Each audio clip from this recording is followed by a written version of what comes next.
कि जिन गरीब घर के बच्चों को दिन दहाड़े मार देता था, दिन दहाड़े उन्हें करंट लगाता था, उनकी संपत्ति को हड़प ले जाता था। आज मैं आपको बता दूं, मैं प्रयागराज से हूं, मैं इलाहाबाद से हूं। अतीक अहमद जहां पे है, हम वहीं से हैं। हमारे अतीत का इतना खौफ चलता था कि बच्चे उस एरिया से स्कूल पढ़ने नहीं जाते थे कि वो उनके बदमाश खड़े हैं। दिन दहाड़े किसी के बच्चे बेटियों को उठा ले जाते थे। इतिहास पर है, जो लोग कहते हैं ना कि गलत हुआ है, उनको इतिहास देखना चाहिए। मतलब इतना खौफ था अतीत के साथ जो हुआ बहुत बढ़िया हुआ, कानून राज का वापसी हुई है। यही आज उनके परिवार से करिए जिनके परिवार के साथ उन्हें गलत करा। उनके दर्द, उनके दिल पे क्या गुजरे होगा, जिनके बच्चे, छोटे बच्चों में बाप चला गया, उनकी क्या कसूर था। अतीक अहमद के लिए जो गम उड़ा रहे हैं ना, तो उनके बारे में पूछे ना कि जिनके बच्चों के बाप को मार दिया गया, जिसकी बीवी को मार दिया गया, उनका क्या कसूर था। अतीत का जितना भी हिस्ट्री उठा लिया जाए, वो खाली एक माफिया था, अपराधी था, अपराधी को सपोर्ट दिया गया इसलिए, वरना इसका केस पहले ही बंद हो जाता। जो आज मायावती इनके लिए रो रही हैं, इन्हीं मायावती ने एक रात में इनके लिए कानूनी कार्रवाई करी, अगले दिन उन्होंने सब चेंज कर दिया। किनके राज में ये हुआ, किनके राज से ये विधानसभा में घुसे, मायावती के राज में। आज जो मायावती इनके लिए आंसू बहा रहे हैं, पहले वो भी अपनी हिस्ट्री देख लें कि किसके राज में ये हो रहा था। अखिलेश जी की तो बात ही अलग है, उनको तो कुछ पता नहीं रहता, तब भी बोल देंगे ये गलत हुआ। ओबीसी की बात कर लें, ओबीसी को इसलिए दुखी हो रहा है कि उनकी जो मोहतरमा थी, उन्हीं की पार्टी से 2021 में चुनाव लड़ रही थी। दुख तो होएगा ही, अपराधी को तो सपोर्ट करेगा। ओबीसी क्या है, ओबीसी कुछ नहीं, कानून मानता वो कानूनी तौर पर सही है, बट गलत लोग का जो समर्थन करे गलत है। उन्होंने जो अपराध करा, उनकी सजा होनी यही चाहिए थी। उन्होंने दिन दहाड़े लोगों को भी राह में मार देते थे, तब कोई लोग नहीं कहता था कि अतीत गलत कर रहा है, किसी ने नहीं बोला। उमेश पाल के ऊपर क्या, उसका क्या कसूर था। राजू पाल तो उसका फ्रेंड था, उसके ऊपर गवाही देकर आया, तो उसका क्या कसूर था। जो अरशद के लिए सब कह रहे हैं ना, नाबालिग अरशद के लिए जब उसने बंदूक निकाला, गाड़ी से करा, उसने शूट करा, क्या उसको पता नहीं ये बंदूक है? क्या उसे बंदूक का पता नहीं था? जब उसने एनकाउंटर करा तो उसे ये नहीं पता था कि मैंने अपराध करा है। चलो ठीक है, उसने अपराध करा तो उसको आना चाहिए पुलिस के, तो ये पुलिस के सामने खुद ही फायरिंग कर रहा था, तो एनकाउंटर तो होना है। हम गलत करेंगे, मेरे साथ भी गलत होगा, आप गलत करोगे, आपके साथ भी गलत होगा। टाइम लगता है, इंसाफ होता है, और ये बहुत बढ़िया इंसाफ हुआ है। और मुख्तार अंसारी के साथ भी एक चीज़ मैं और बता दूं, प्रयागराज में जो है, अब इस टाइम सबके चेहरे पे खुशी है। प्रयागराज में जनता खुश है, जनता बहुत खुश है। अभी खुश नहीं होना चाहिए। अभी मुख्तार अंसारी बच्चा है, मुख्तार अंसारी 61 लिस्ट और तैयार हुई है, 61 लिस्ट की नाम आ चुका है। अपराध सबके साथ हुआ है, अपराधी को सजा मिलना चाहिए, ये हम कहते हैं। मुख्तार अंसारी भी उसमें से एक है, जो दिन दहाड़े थाने के अंदर घुस के मारा था, वो भी एक अपराधी है। बीजेपी के एक विधायक को उसने दिन दहाड़े गोली मारा था। शेर की तरह जो मूंछों पे ताव देकर जाता था, किसकी सरकार में करता था? मायावती की सरकार में। आज वो भी रू काँप रहा है, क्योंकि उसको भी पता है कि मैंने गलत करा है, तो उसकी सजा उसको भी मिलेगी। 29 तारीख को सुनवाई है, मुख्तार अंसारी की सुनवाई है 29 तारीख को। उसमें भी उसको भी, अभी तो उसका पैर का चलने का कह रहा था, घुटनों में दर्द है, उसके बाद उसका भी चेकअप होगा। एक गुंडे ने दूसरे गुंडे को मारा तो इनके पेट में हो गया दर्द, ठीक है ना।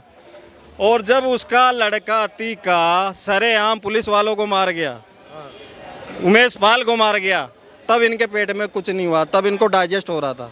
किसी ने बोला कुछ, अखिलेश ने बोला, या तुम्हारा नीतीश यादव ने बोला, या तुम्हारा और कोई खड़गे ने बोला, या राहुल ने बोला, अरविंद केजरीवाल ने बोला कि इसकी जांच होनी चाहिए, इसका काम होना चाहिए। किसी ने बोला? नहीं बोला। मतलब गुंडों को मारने में भी इनको पेट में दर्द होता है हमेशा, कि भाई गुंडों को क्यों मार रहे हो, ये हमारे मसीहा है। अरे तुम करोड़ों रुपया लूट रहे हो लोगों से, और हजारों रुपए तुम पे खर्च कर देता है, तो वो तुम्हारा मसीहा हो गया? कैसे मसीहा हो गया भाई? उमेश पाल को कैसे मारा था? उसमें पुलिस नहीं थी क्या? उसमें भी तो पुलिस थी। कैसे दर ठोक दिया दिन में ही उसने, कैसे ठोक दिया? उसमें पुलिस नहीं थी क्या? 2 पुलिस वाले मरे हैं उसमें। मेरा तो प्रधानमंत्री, तो मतलब आप क्या सोचते, सही है गलत? वह गलत है, मैं इसका वो सही नहीं मानता हूँ। लेकिन एक गुंडा मारा तो उतना हाय तौबा छाती पीटने की क्या जरूरत है? कानून अपना काम करेगा। आप ही तो कह रहे थे कानून अपना काम करेगा, कानून अपना काम करेगा, तो कानून अपना काम करेगा। तो अतीक जी भी बोल रहे हैं, अतीक जी का जनाजा नहीं निकला, ये कानून का जनाजा निकला। वो उनका जवाई होगा, इसलिए बोल रहे हैं। अतीक जी उनका जवाई होगा। वो हमारे लिए तो एक नंबर का वो गुंडा था, अच्छा करा। और वो अभी तो 61 आदमियों की और लिस्ट बना रखी है उन्होंने, आज ही लिस्ट बनाई है। वो बोल रहे कि भूल मत जाना कि भाई ये काम हो गया तो हो गया बंद। इसका मतलब वो कुछ नहीं है, योगी जी बोल रहे हैं कि जिसने संकट पैदा करा है यूपी में, हम उनका सबका संकट खत्म कर देंगे। आज ही दिया उसने वार्निंग, आज वार्निंग दिया है, आज ही वार्निंग दिया है। ठीक ऐसा है, अखिलेश जी क्या कहती हैं, मायावती क्या कहती हैं, और इस जनता ने दोबारा योगी जी को जिता के जो प्रमाण दिया है, तो इससे ज़्यादा मेरे ख्याल से सबसे ज़्यादा वोट जो है ना योगी जी को ऐसे लोगों से मिले हैं। मेरे एक मित्र हैं, वो अलीगढ़ में रहते हैं, मैं आपको एग्जाम्पल देता हूँ। उन्होंने कहा 50 साल में मुझे कभी ज़िंदगी में छत बनाने के लिए पैसा नहीं मिला, और कह रहा पहली बार मेरी वो सासनी गाँव है उनका, अलीगढ़ के पास कोई जगह सासनी। उन्होंने बोला मेरे परिवार को 2.5 लाख रुपया ज़िंदगी में पहली बार मिला मकान बनाने के लिए। बताइए, गवर्नमेंट की तरफ से पहली बार? हाँ जी, इससे पहले नहीं मिला। वो कहते हैं जितना इस बार मैंने दिया, कह रहे 20,000 रुपये मेरे कटे, बस फर्क ये था तब 20,000 मिलते थे, इस बार 20,000 कट के मिले हैं। मतलब पहले उल्टा होता था। हाँ जी। जब राजीव गांधी जैसे व्यक्ति ने कह दिया कि 15 पैसे पहुंचते हैं, तब क्या करें। एक्चुअली में इस देश में प्रॉब्लम क्या है, हमारे बुरा नहीं मानिए, आपकी भी देखिए, काट लीजिएगा आपका था जो देखिए अभी आपके भी पास क्या है, ये आपका एक समस्या समाधान, क्योंकि आपकी भी नौकरी है, आप भी प्रसन्न करते हैं, है ना। लेकिन वास्तविकता ये है, इस देश में हर व्यक्ति अपने लिए अलग नियम कायदे कानून बनाता है। आज मेरा रिश्तेदार कोई मरता है ना, इनमें से कोई होता तो मैं भी 10 बातें कोसता, लेकिन मेरा नहीं है, इसलिए मैं फालतू की उधर उधर की बात कर। लेकिन जिसके परिवार का गया, देखिए वास्तव में उससे तो दर्द है, और दर्द होना भी चाहिए, क्योंकि परिवार का व्यक्ति किसी के गया है ना, वास्तविकता ही है। और बाकी तो दुनिया ही ऐसे चलने लग जाएगी तो देश चल जाएगा। अतीक अहमद के बारे में कितना जानते हैं? वो गैंगस्टर था, उस पे सारे एक्ट लगे हुए, सब चीजें लगी हुई, ठीक है। अतीक अहमद के कानून को 10 जजों ने सुनवाई करने से मना कर दिया था सर। अरे आप तो खुद ही जज बन गए, खुद ही वकील बन गए भाई। वो न्यायाधीश का भी तो कोई काम होता है ना। अभी एक मिनट, जिस दिन आप पे पड़ेगी ना, ये सारे वक्तव्य उल्टे हो जाएंगे, या मेरे पे पड़ेगी। ये पता क्या होता है, वही वाली बात नहीं था। एक मैं मानने वाले लोगों नहीं, इसलिए आप ऐसी बातें कर रहे हो। अगर आप कानून को मानते, जिंदगी में कानून, ये अतीक अहमद था जो कि 10 जजों ने इस्तीफा दे दिया डर के मारे। खाली आप पहले इनसे पूछे ना, आप पहले पूछ लीजिए ना, सुन तो लीजिए। रहना इससे परेशानी है। तो आप किसके समर्थक हैं? अतीक अहमद के समर्थक? आप समर्थक करते हैं? ये समर्थक, ये तो बात ही नहीं हो रही समर्थक की। आपकी पुजारी था, देवता था क्या वो? देवता था, माफिया देवता। ये कानून देश, अरे डेमोक्रेसी है, लोकतंत्र है। माफिया था या नहीं? गुंडा था? अतीक अहमद है, ये अतीक अहमद वही है जो 10 जजों ने इस्तीफा दे दिया था प्रयागराज में। ये अतीक अहमद वही है जो 10 जजों ने इस्तीफा दे दिया था इलाहाबाद में, जो कि सुनवाई नहीं करते थे। कारण क्या था? खौफ था। आज खुद का परिवार उसका मर रहा है, तो आज सभी को दुखी हो रहा है।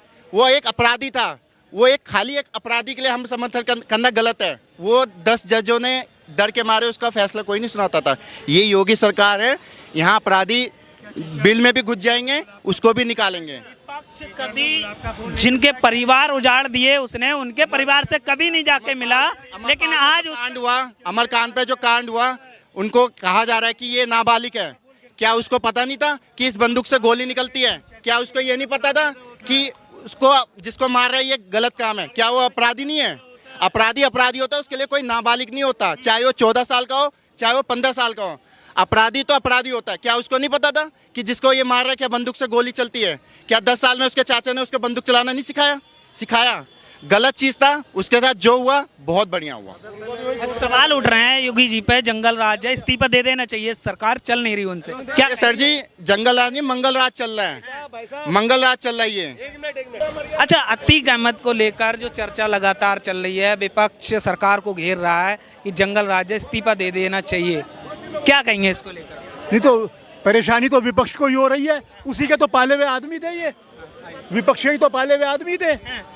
तो वो तो विपक्ष पाले, बताइए वो एमपी कैसे, कब किसकी पार्टी सपोर्ट करना, वो विधायक किसकी सपोर्ट से बने, उसके बच्चे वो संसद में कैसे पहुंचा, किसकी सपोर्ट से पहुंचा? दिया था आपने, वोट दिया था उनको? मैं कभी नहीं दिया, मैंने तो अपने जीवन में कभी वोट ही नहीं दिया। भाइयों ने दिया है। नहीं चल के थोड़ी चला गया, नहीं वो चल के जिम्मेदार है। अरे वो कोई पैदल चल के थोड़ी चला गया विधानसभा में। आप जैसे जनता नहीं बनाया था, प्रयागराज की जनता ने। जिसने उसको टिकट दिया सबसे पहले वो जिम्मेदार है, जिसने उसको टिकट दिया सबसे पहले वो जिम्मेदार है। मैं ये कह रहा हूँ कि 1950 में जहाँ से नेहरू जी प्रधानमंत्री बने, वो सीट अतीक जैसे आदमी को दे दी गई। क्यों सीट का अपमान नहीं हुआ? लोकसभा का भी अपमान हुआ, उस सीटों का भी अपमान हुआ है ये कि वहां से उसको दे दिया। समझे? अपराधी। 61 माफियाओं की लिस्ट आज जारी कर दी है योगी जी ने। क्या लगता है अब माफियागिरी अब खत्म हो जाएगी यूपी से? वो उनके कर्म है, उनको फल मिला है। आप क्या कहेंगे माफियागिरी अब खत्म? तो देखो जनता, एक सेकंड, जनता बहुत खुशी है। अगर अतीक अहमद पे अगर किताबें लिखी जाए ना उनके कांड की, तो 100-200 बुकें ऐसे ही भर जाएंगी रनिंग में।